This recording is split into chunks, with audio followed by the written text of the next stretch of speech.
అనుగ్రహం లభిస్తుంది. భూదానం, భూమి మనం ఎక్కడున్నాం, ఇక్కడ నిలబడి ఉన్నామంటే భూమి మనకు ఆధారం. మనం గృహం నిర్మించుకోవాలంటే ఏంటి ఆధారం? భూమి.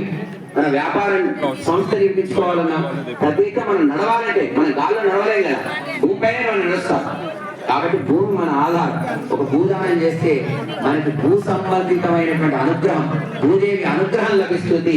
చక్కగా ఆ కోరికలన్నీ నెరవేరుతాయి. హిరణ్యం అంటే బంగారం దానం చేయాలి. బంగారం అంటే ఏంటి?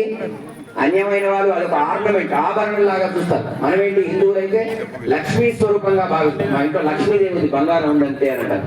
మరి హిరణ్యం అంటే హిరణ్య దానం, బంగారు దానం చేయడం ద్వారా లక్ష్మీ అనుగ్రహం లభిస్తుంది. సాలగ్రామ దానం ఎక్కడో గండకీ నదిలో ఉంటుంది.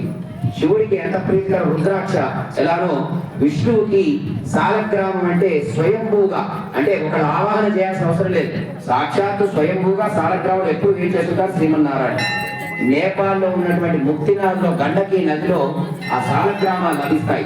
దాంట్లో ఒకరు ఆవాహన చేయకుండానే సాక్షాత్తు ప్రత్యక్ష స్వరూపంగా ఉంటారు స్వామి.